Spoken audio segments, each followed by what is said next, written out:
This is the Phoenix, Arizona weather discussion for Thursday, the 16th of January. I'm Michael Groff. It's another beautiful day out there today. A bit breezy at times, but temperatures will be up in the low to mid 70s.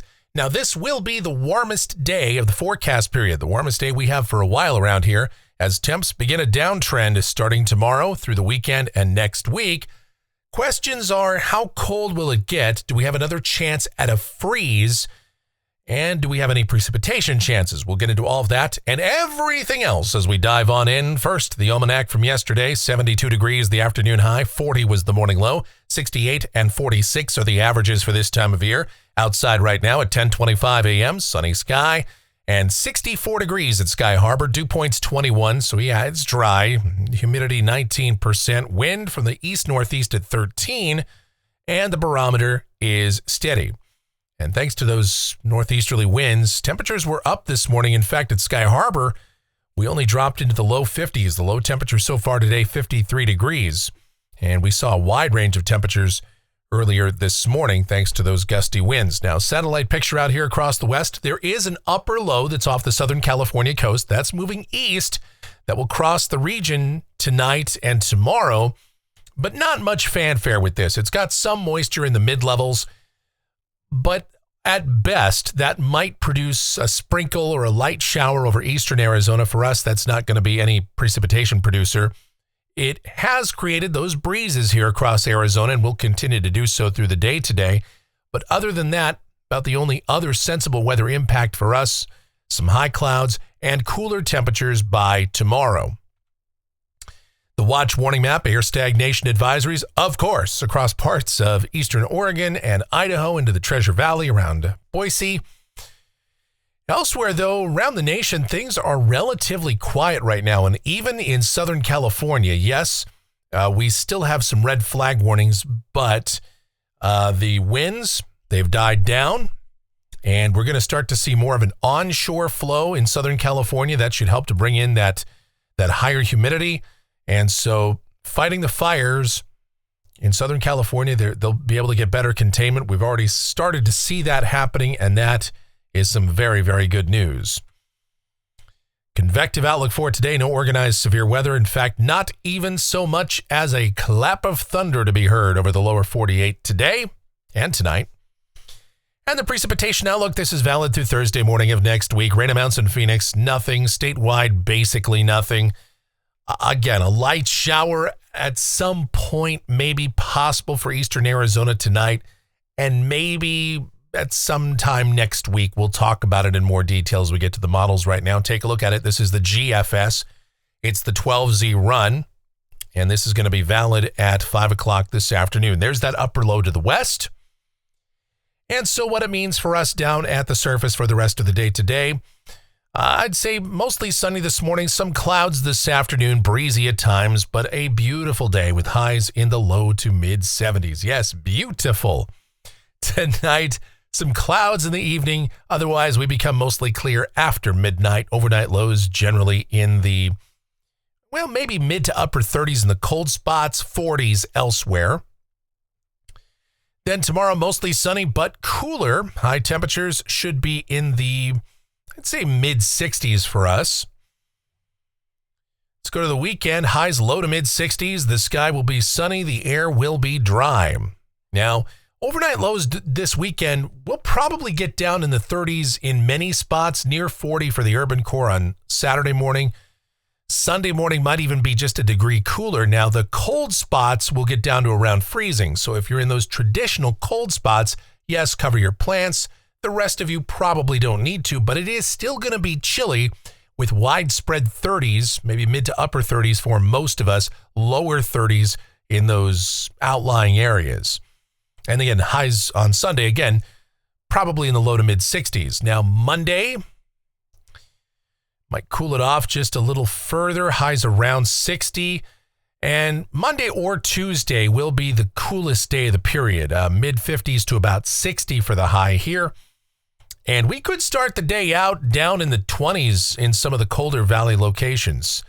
Upper 20s. There is still an outside chance at a freeze. Now, some of our latest guidance has come in a little bit warmer with temperatures out here on Tuesday morning.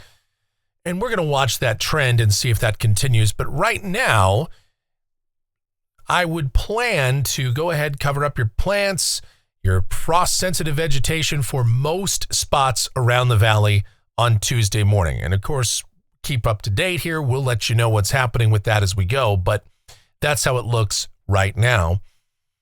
And I'll tell you this, some of the more remote desert areas or some of those coldest desert areas down in Pinal County, down Casa Grande, Coolidge, Florence, we could actually see lows getting well down into the 20s, maybe low 20s.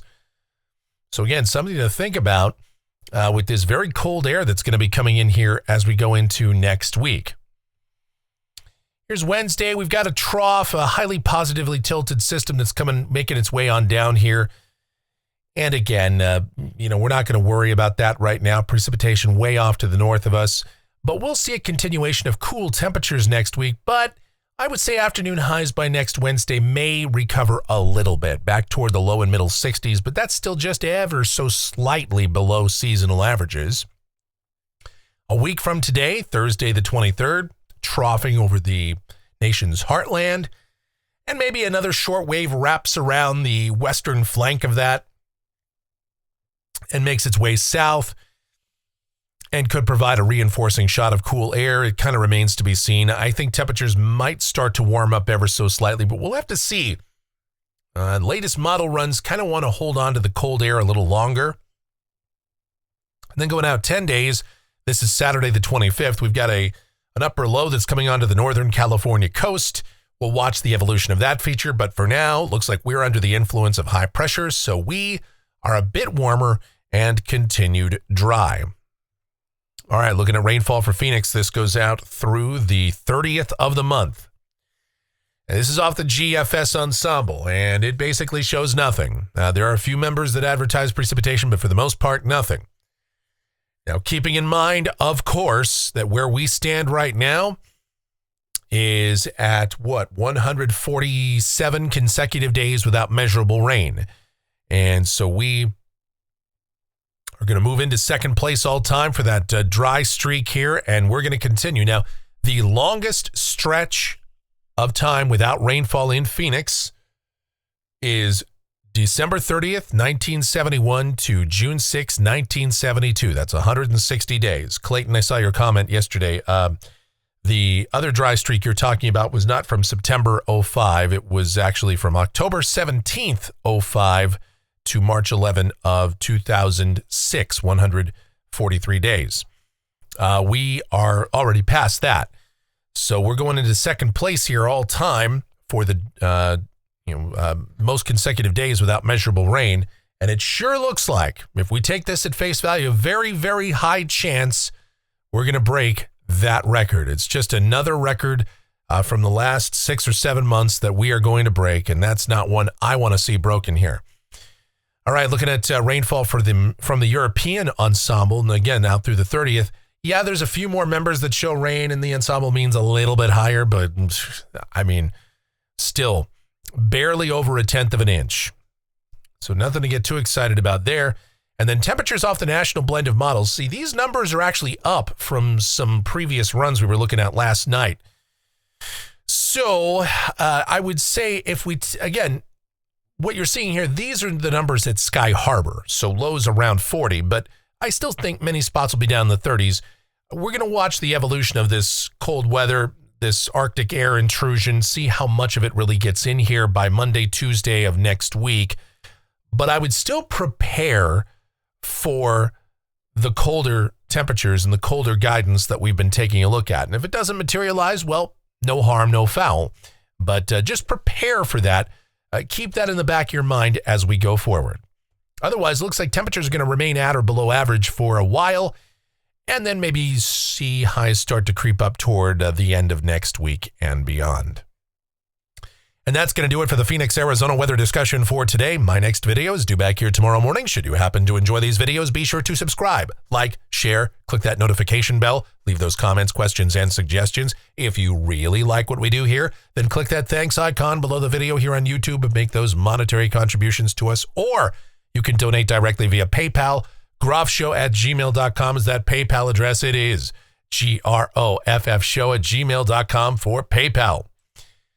The executive producer of the Phoenix, Arizona weather discussion is my one and only, the sweetest of all time, the Asian sensation and proprietor of sweetchildaz.com.org and the Facebook page of the same name, Sweet Child Arizona, talking about my Michelle. Check her out. Check out her blogs, her videos, everything Michelle related, and, kind of also Adriana related. It's all linked up down in the description, so do give that a look, a listen, a gander, if you will. Also, check out our streaming station. It's available 24/7, 365. It's called KMGX. We play a ton of music and have a lot of fun with that. What do we play over there? Well, it's the most chaotic mix of music you'll ever hear, and it includes stuff like this. Yeah, that's all we can play. Otherwise, we get demonetized. And there you go. That might have actually been too much. I don't know.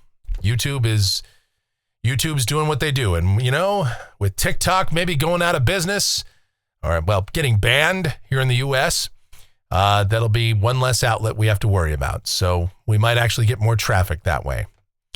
Of course, our videos are too long for the average TikTok user anyway. They could only get through about the title card of our video, and they'd be on to the next one. Okay, well, what a time to be alive, isn't it? All right. Thank you guys so much for watching, all of your continued support. By the way, if you want to check out the streaming station, it is linked up in the description, or you can go directly to kmgx.com and listen there. Anyway, thank you so much for watching, all of your continued support. So greatly appreciated. Of course, the temptation to talk about TikTok and social media and all that is there, but I'm not going to do it. Not today. I won't even talk about the crazy stuff that other weather people post on TikTok. I know some of you really like it when I dunk on those guys, but we're not going to today. Today, we're just going to leave it at that. All right. Thank you guys, and have yourselves a beautiful, beautiful rest of your Thursday.